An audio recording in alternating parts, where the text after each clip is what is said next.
Hi, it's Kristen and it's time for another Feminist Friday. This time I will be reading Everyday Sexism by Laura Bates. This is a book that came out in 2014, I believe, and I've had it on my shelves for a long time. Not that long, not since it came out, but I did get it several years ago.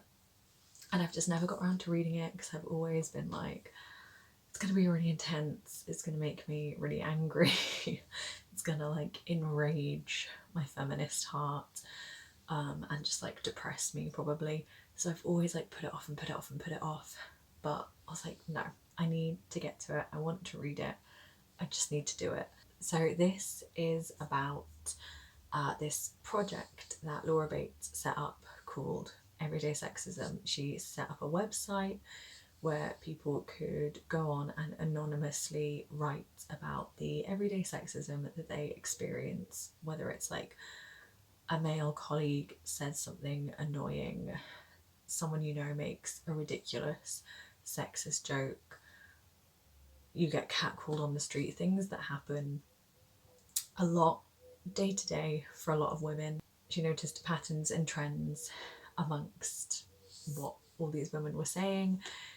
She set up a Twitter account and people would tweet in with the things they were experiencing, and some of them are smaller things, but that doesn't mean they're not important, because as she says in here, like the small everyday things are the things that can really grind a person down if they're experiencing it constantly over and over.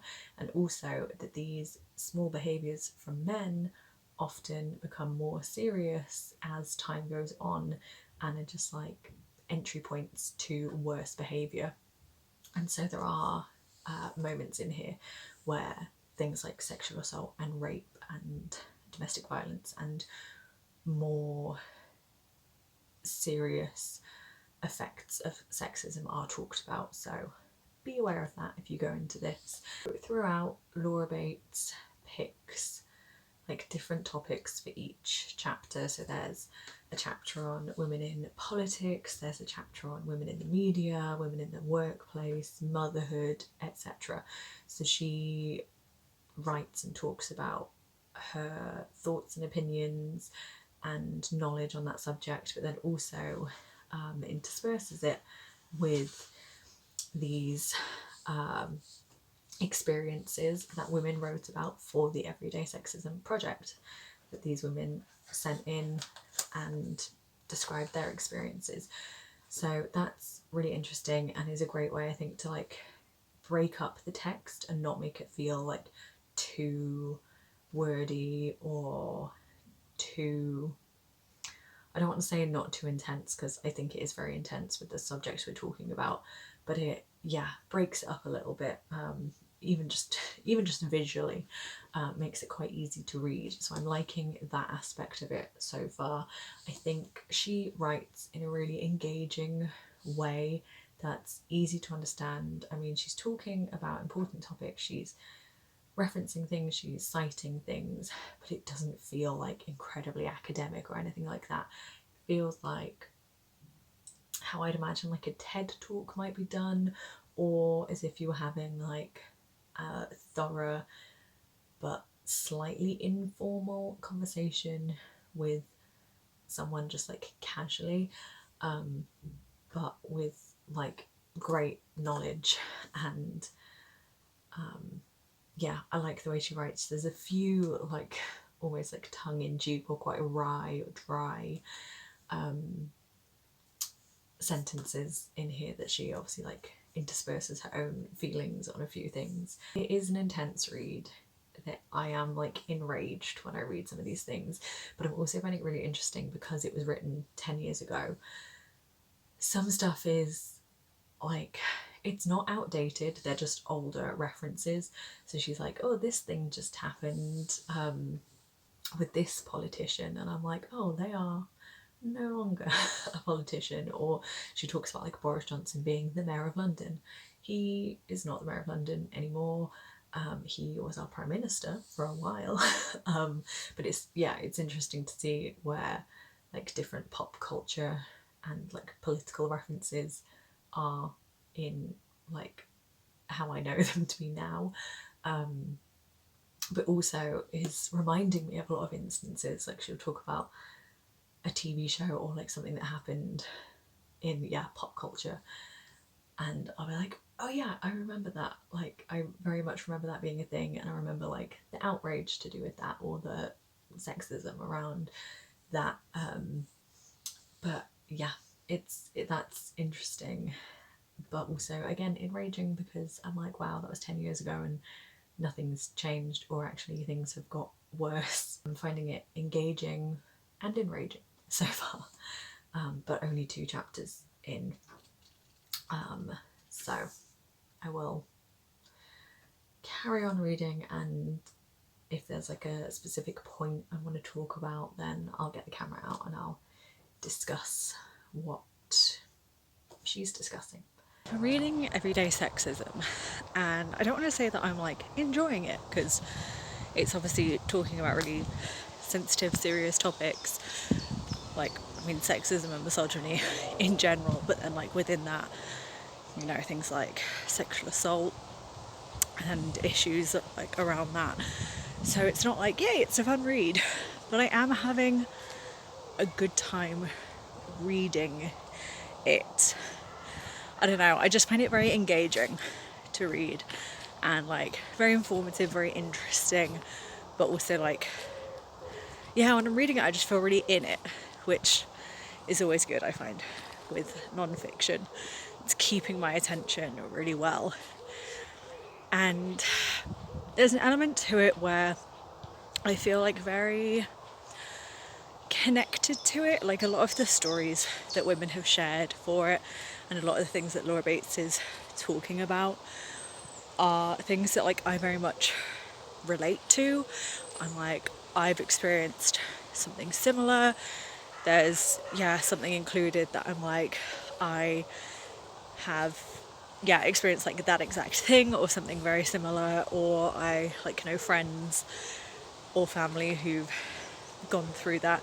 And so it's like really, I don't know, like vindicating and just like affirming to read all these things of women going through like similar stuff, and it just like makes me feel a connection to those people, which like is nice in a sense of like community and like not feeling alone in your experiences, but at the same time makes me feel really frustrated and angry and sad, because like this book was written 12 years ago, like came out 11 years ago I think, and there are stories that are just the same as stuff that like we still experience, and in the grand scheme of things 10 years ish like isn't that long,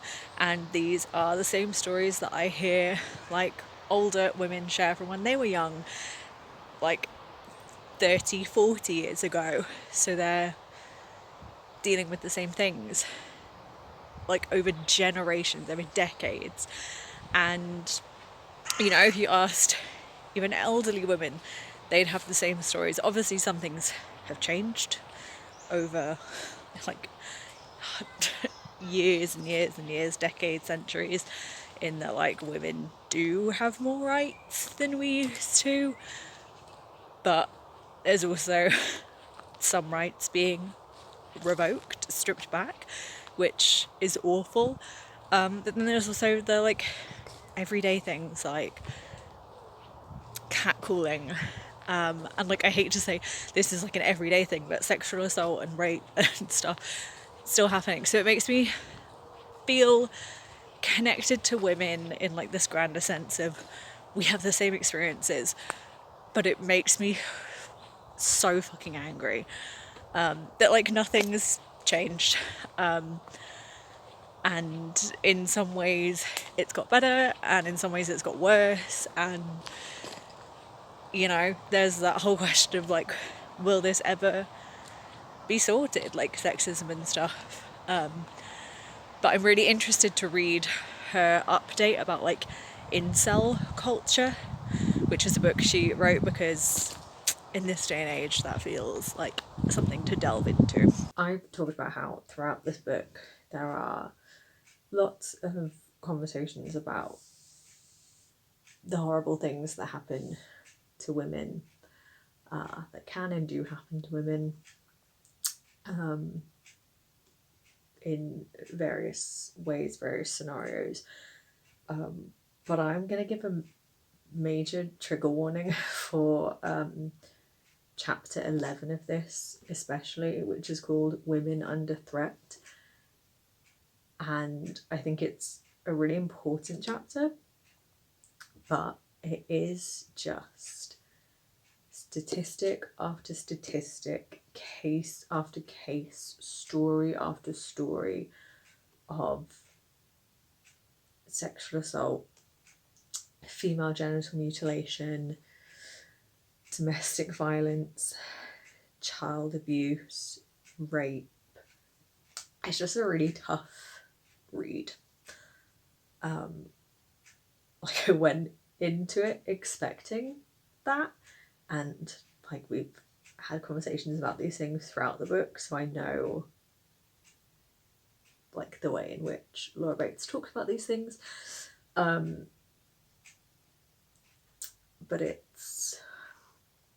it's just not fun. It's not fun to read.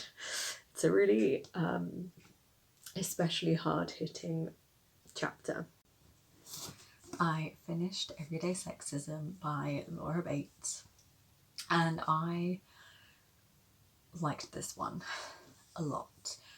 I've said it before, I'll say it again. It was very informative, it was very interesting.